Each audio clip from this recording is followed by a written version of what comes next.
So let's get right into it and let's talk about these grades. I want to hear your thoughts. What do you guys think of my grades for said players? So let's get to it. And with the first one, first off, let's go ahead and make this pretty. We're going to go with the Utah Jazz. I gave the Utah Jazz a C, as the only player they brought in through free agency is Drew Eubanks. And I have no problem with the addition of Drew Eubanks, especially with this team that they need a reserve big man.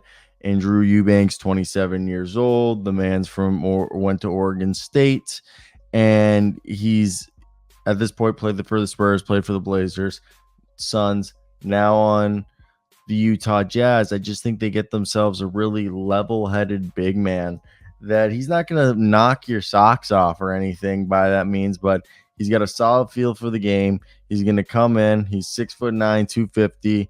He's going to rebound well. He can make a little bit of passes through some DHOs or out the elbow or the low post. He's a great hustler, plays with good energy, can block some shots, and he'll finish stuff inside. He's not going to blow you away, but 60% from the field last year, 64% the year before, career 6 points, 5 rebounds a night.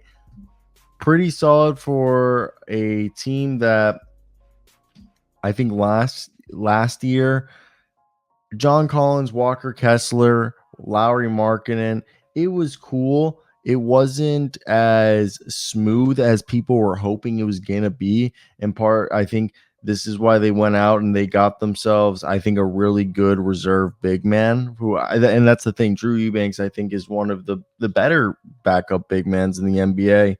So that's the only move they made, though. It's still, they're at this weird intersection that we don't know what what their future is. But now their front court, they have Walker Kessler, Drew Eubanks, Kyle Filipowski, John Collins, Lauri Markkanen, Taylor Hendricks, Kenneth Lofton, and Darius Bazley. So kudos to them. Next, San Antonio. We gave the San Antonio Spurs a B. They're another team that they've only made one move so far. And why a B? They got Chris Paul. Did they pay Chris Paul a little bit of money, $11 million? Yeah, but the idea that Chris Paul is going to start, you have Devin Vassell next to him. You have probably, I would assume Keldon Johnson's going to go back into the starting lineup. That's what I would do. And you have Victor Wembanyama at power forward. You run center, Zach Collins, and unless you trade for somebody, then off the bench now you have Trey Jones, Stephen Castle, who can either learn to be a point guard and he'll actually be a good point guard. I think he's more of a Marcus Smart. And then you still have Malachi Branham, Blake Wesley, Charles Bassey, Raycon Gray, Jamarie Bouye, Devontae Graham, C.D. Sissoko, Harrison Ingram, Juan Nunez. It's a solid roster. I just think bringing Chris Paul allows Trey Jones, who's I think one of the better backup point guards, but he's more of a pass-first defensive guy. And then it allows like Castle to maybe also be the backup wing if they need him to be.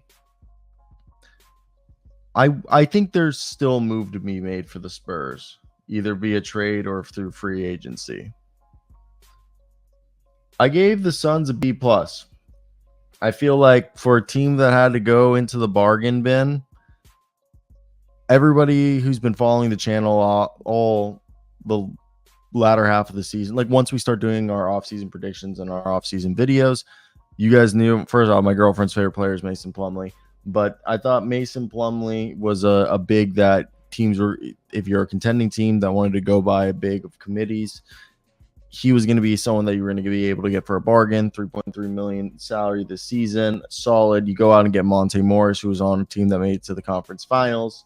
I really thought pair those guys with the rookies that they brought in, 3 of them, or I guess 3 rookies, Ryan Dunn, Jalen Bridges, and Oso Iguodaro, great pickups.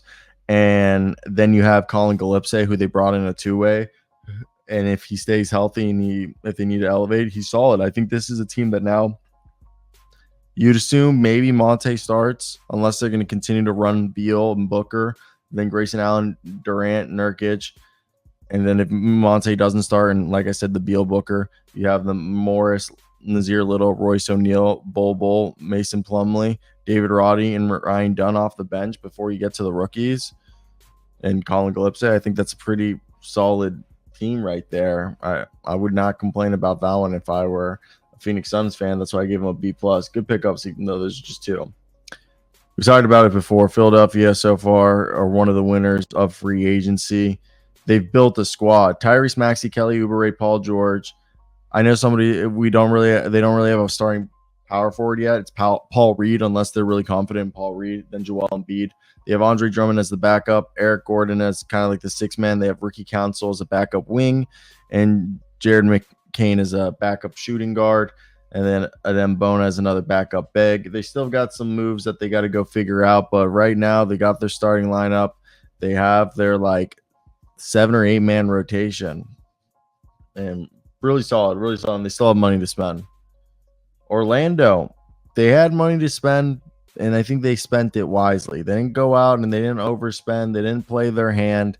I think they did a really good job of, it's Contavious Caldwell-Pope. They bring back Gary Harris. They renegotiate and extend Jonathan Isaac. They bring back Mo Wagner and Goga Bitts today. I really like this team. You have the lineup of Jalen Suggs, Contavious Caldwell-Pope, Franz Wagner, Paulo Banchero, and Wendell Carter as the starting lineup. That's going to be with Mo Wagner, Jonathan Isaac, Gary Harris, Cole Anthony, and we'd assume Anthony Black and Goga Bitts today as the backups. And then you still have Caleb Houston, Jet Howard, and Tristan Da Silva to round out the team. I gave it a C+ because I think Contavious Caldwell-Pope and re-signing your players are the safe option. At this point, I fully expect him to bring back Markelle Fultz on a minimum contract. The Milwaukee Bucks, I gave them a C because for a team that has dire needs, you'd think people would be taking discounts to come play for them. And I know their roster is only almost filled out. They have a lot of young guys. That's a theme that they're doing right here, which scares you to think that, like, are they close to blowing it up because they have all these young guys? They have 3 guys on 2 ways, which are Jalen Galloway, who I really like from Australia, Stanley from Detroit that they just brought over, Ryan Rollins are the 3 2-ways they brought in this year's draft. Tyler Smith, who's like John Collins 2.0. He'll be their like third string big behind Portis and Lopez. And then they have Chris Livingston, Marjon Beauchamp, Andre Jackson behind Giannis Antetokounmpo and Chris Middleton still. And they have Pat Connaughton and AJ Green and Damian Lillard and AJ Johnson. And really the only guy they brought in besides Stanley is DeLon Wright, which I really like as a backup point guard. But you're telling me that basically besides the starting lineup of Lillard, Connaughton, Middleton, Antetokounmpo, and Lopez, those 5 dudes, and Portis and Wright, those 7 guys are your only veterans. The rest, it's AJ Green, Andre Jackson, AJ Johnson, Ryan Rollins, Stanley, Chris Livingston, Tyler Smith, and Jalen Galloway, and you're supposed to be a contending team. Where's the contending team discount? Just what happened to that? The Clippers are the other team that won free agency so far, and they are a team. Listen to this: Derek Jones, Nick Batum, Chris Dunn, Mo Bamba, Kevin Porter. I know some people, and even myself, does Kevin Porter signing, like, I don't know if it happens in the offseason, but if he has like a really good first half of the season, does that incentivize them to maybe move on from Norman Powell or somebody? We know that they're trying to trade Russell Westbrook and PJ Tucker, and they brought in Chris Dunn, who I love because he's going to be next to Bones and James Harden. And I love that. They bring back James Harden on a solid deal, short commitment. I like the Derek Jones. I just think they were like, okay, we won't keep you, Paul. We'll just redistribute the wealth. Now, let's go to Indiana. They got a C+ because for a team that they just did it with Obi Toppin, and before that they did it with Jalen Smith, and now they're going to do it with James Wiseman, even though he's going to be the third string big man behind Isaiah Jackson and Miles Turner, and there's still Jarris Walker and Obi Toppin, Pascal Siakam in front of him in the front court, and even maybe a little Kendall Brown and Enrique Freeman. I think James Wiseman who I've said maybe develops into like a Mitchell Robinson guy. I just think it's just a really good reclamation project, low risk, high reward for them. And they've proven time in and time out that they do a good job of finding another man's trash and making it their treasure. Golden State, I think I gave them a B plus because they bit the bullet. They moved on. They broke up the dynasty.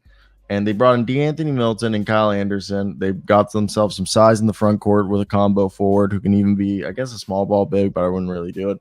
And then they got themselves a really good defender. But basically what they did was they said, hey, we need defense. This is something that we haven't been, quite good at, and we need to improve on it. So we're going to go ahead and make a commitment to get ourselves some quality defenders and Kyle Anderson and DeAnthony Milton, and they're short commitments, so they're not putting themselves in any sort of juxtaposition by bringing them onto the team. Detroit, I gave him a B because it's just Tobias Harris, and he's the scorer that they need. And also, I guess they extended Cade Cunningham, but they needed to do both of those things. Bring in a guy that's going to help take off the heat from Cade, and which will allow Cade to play a bit more efficient and not need to play hero ball. They need to bring back Simone Fontecchio. But besides that, it's another year, and it's the first year of a new regime, of a good regime, in my opinion. I just think Tobias, you give him a big deal, just gives you a guy to help out Cade, and it's somebody who's been to the city before and who has a tie to the city. So I just think that's really good for them, and it works out well.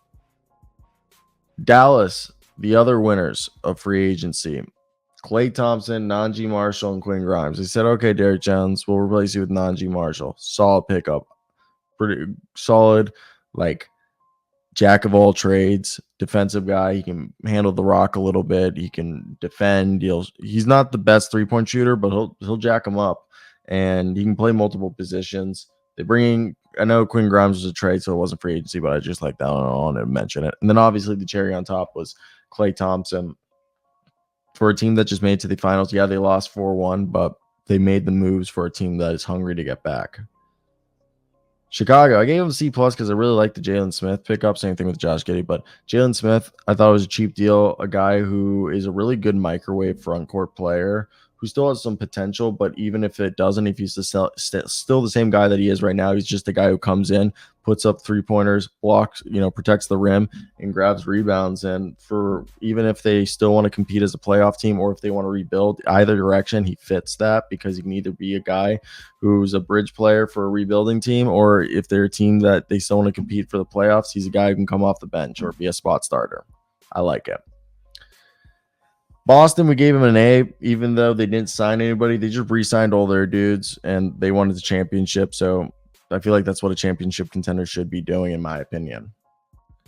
And yeah, that's it for our grades. A for Boston, C plus for Chicago, A plus for Dallas, B for Detroit, B plus for Golden State, C plus for Indiana, A plus for Los Angeles, C for Milwaukee, C plus for Orlando.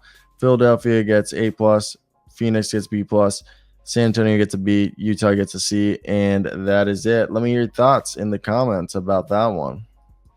But I just think, like, when you look at this, it's a solid grading for, I don't know, for the whole first 2 days, because of how free agency works. There's no point in doing the other days, as just free agency doesn't work like that. So I just thought it was good.